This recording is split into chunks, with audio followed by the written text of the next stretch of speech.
Good morning and welcome back to the One Celtic Fans View this morning. Yes, it's always like our nice neighbours across the road to have a bigger meltdown than us. Whilst Celtic got put out of the Champions League on penalties, last night there was scenes as hordes of immigrants tried to make their way to the UK, the French shoreline to get to the UK, but there was a poster put up and the poster said this.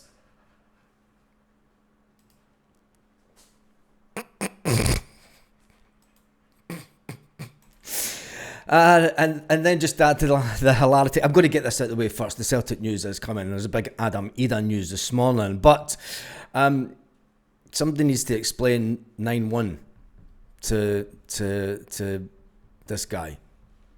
And I feel sorry for vegans. Are vegans offended by this being associated with Rangers Football Club? Anyway, we get on to the morning Celtic news. Whilst Celtic have been put out of the Champions League, we now see our future in the Europa. When that happens before, the Celtic board tend to tighten the belt a little bit. Will that mean that there'll be players that we're going to go for? And we see that Mitchell Frame, one of the young upcoming stars, has been sold to Aberdeen. He's going to sign for Aberdeen on a 4-year deal. Interesting one, that one. Because I thought that Mitchell Frame was a player that, but it's obviously Brendan Rodgers and the backroom staff at Celtic are saying, he's not going to make it at Celtic. Considering that you've got Yang playing first team football, I think it's highly embarrassing for the young lad. But he's been sold and we wish him all the well with Aberdeen, and you never know. We've got a good track record for selling players to Aberdeen and then getting them back on a free a few years later. Anyway, Adam Idah. Let's get to the big important bit of the news this morning. A lot of fans will say, tell you what, I'll drive Adam Idah down to Swansea City. Yes. Transfer news last night from a journalist said that Swansea City are considering a move from Adam Idah. When you look at the strikers that said this is just going to... I can imagine if this happens, because it leaves us, if we do sell Adam Idah, and I know he's not firing all cylinders just now, and neither's Dyson Maeda. You could flip a coin for them in front of goal just now to see which one would actually hit. But it leaves us with Johnny Kenny. Now, I still think that there's the board's members will sit with Brendan Rodgers today, because I think he would have given them the day off yesterday. Maybe a few phone calls, or it was maybe long conversations, awkward conversations at the front of the plane on that epic journey back. I don't know if Nicholson and Chris Mackay were at the match in Kazakhstan. Definitely Nicholson should have been, surely. £40 million on the line, £20 million penalty kick-off, and Michael Nicholson's not even on the journey. Surely he was there. And it must have led to some interesting conversations. If he wasn't, well, today's the day, Thursday. Transfer deadline day closes on Monday. If a bid comes in for Adam Idah, it's one of those moments, do we get him off the wage bill just to get rid of him out the door and get rid of all the hysteria around the £9 million price tag that we paid for poor Adam? It's not his fault that we paid £9 million. It was the lackadaisical approach by the PLC that ultimately made us pay £9 million. And remember, we could have got him for £3 million at the winter window. But it would leave us. It would leave us. And then there's the Johnny Kenny scenario, because it's been a big belief that there's a pretty good chance that Johnny Kenny could have went out on loan. Do we keep Johnny Kenny for the SPFL and for Europa, and then it leaves us with Dyson Maeda and Callum Osmond? Are Celtic trying to get in another player as a striker? There's one that used to be at Aberdeen trying to get back to Scotland. Could we hijack that deal? That'd be funny as anything if we hijacked that deal. I know that a lot of Celtic fans wouldn't mind the ex-Aberdeen player being at Celtic, but it'd be hilarious if we just hijacked that deal when it's been all over the media that they're trying to get him. That would just make my day, even more than the chance of. And my watch, I went to bed last night. I didn't even stay up to the end of the game. I'll be honest, it was late here, and I've had a busy day yesterday. I've got a busy day today. But I woke up at 1 o'clock in the morning to the WhatsApp going wild about the hilarity of the situation across the city. But we need to focus on ourselves. We're going to sell Yang, which I think a lot of people would gladly do, drive him down south to Birmingham and just jump in the same car, Adam. And we'll, Birmingham's there, Swansea's just a little bit further south into Wales. Same car, just drop the two of them off at the same time. But Celtic would need to get players in because it leaves us with a front of Shin Yamada, Osmond, Johnny Kenny and Dyson Maeda. Now Shin Yamada, we're not exactly sure what's his best position at the moment, whether it is as a striker. He's not he's not set the header on fire, and he's not sort of hit the ground running, as it says in football terms. The board will look at it this way. They'll say, look, Brendan, you're using Dyson as a striker. We know he's classed as a winger at Celtic. Jota's out injured. Benji was brought in as a winger. Benji's not a winger do you think that Benji is a winger at Celtic? If he is, we've regressed so far that we're still having to use James Forrest. It's 2025. 17 years ago we brought James Forrest in through the academy, and you would never have thought, nobody in a month of Sundays would have thought, do you know what, in 2025 we're still going to be relying on James Forrest and we're still not going to get into the Champions League through a qualifier. It's not really progress, is it? The inability of Celtic FC to qualify for the Champions League through a qualifier is now getting embarrassing.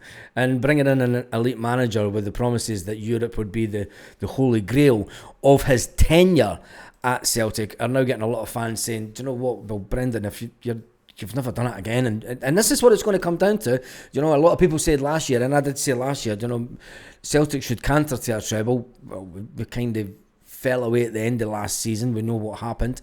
The team kind of run out of steam. Was the warning signs there at the end of last season? I think they were. I think when you look to the run-in of last season and compare it to the season before, where we charged to the finish line, we demolished all in our way.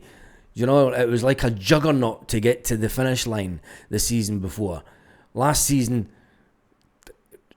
there wasn't even a steam train. It was like a wheelbarrow, just trying to get us over the line.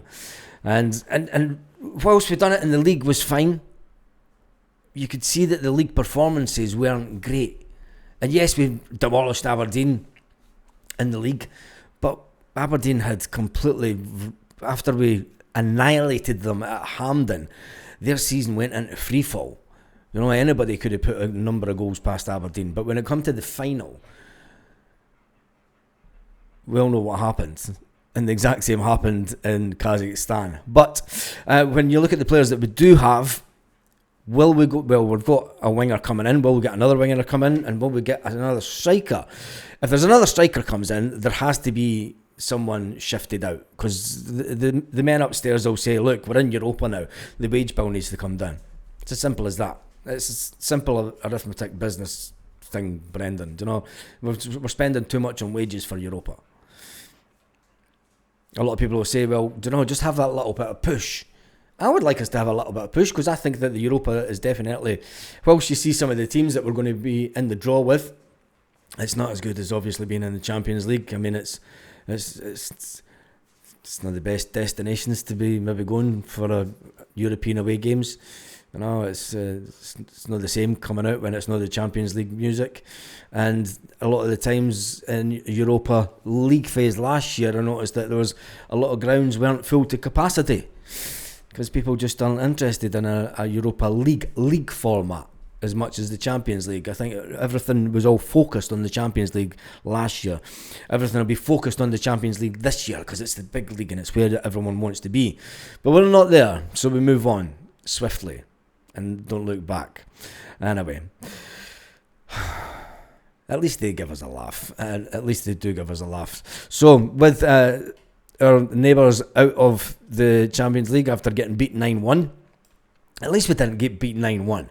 Come on, can we have a little bit of hilarity this morning? Yeah, let's not. Celtic and I wonder who'll do the interview with the media this afternoon. A Celtic player usually gets pumped out on a Thursday to do an interview with the media. Will it be Callum McGregor, or will it be Brendan's best mate? Will it be Kasper Schmeichel, who's been put out 2 or 3 times?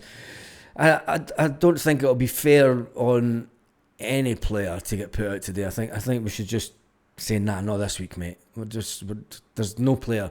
If I was Celtic, I would say no players go up for interviews this week. Just let the manager deal with it. The manager will have to deal with all sorts of transfer speculation. And when will Celtic announce players in? It'll probably be Friday afternoon after the draw for the Europa. There'll be a little bit of excitement about the draw. Or will there be? Are you excited about the draw? Or do you see this as, let's go and prove a point that we really are better than Rangers? And can we go one better than what they have over the last couple of years in Europa? And we just have to go a couple of steps better, to be fair. But Brendan Rodgers will have a meeting with his bosses today, you would have thought, and transfer talk will come into it. And maybe Celtic have went, do you know what, Jacob's not on the radar anymore. He's Champions League level material. We're not bringing him in. I hope it's not. I hope it's not the case. I hope that we still try to get the targets in that we want. And I hope that Brendan Rodgers... I mean, where do we go with Brendan? This is the big thing, and it's going to be a lot. I mean, if you think that lot are having meltdowns across the city, I mean, they're trying to get rid of their manager already. With the style of football that we play, and the style of manager that Brendan Rodgers is, very reluctant to change things. And if you're a manager of any sort, now's the time that you try and change things. Right this early in the season. Do you try and change formations? Brendan's not going to change anything, is he? But anyway, it'll be good to see when Celtic do announce some players in the next 24 hours. And we're going to do a little bit of a watch along for the announcement of the Europa tomorrow, being Friday. And then there'll be the interviews with Brendan. That'll be a joy to watch. Anyway, on that note, subscribe. I'm fabulous.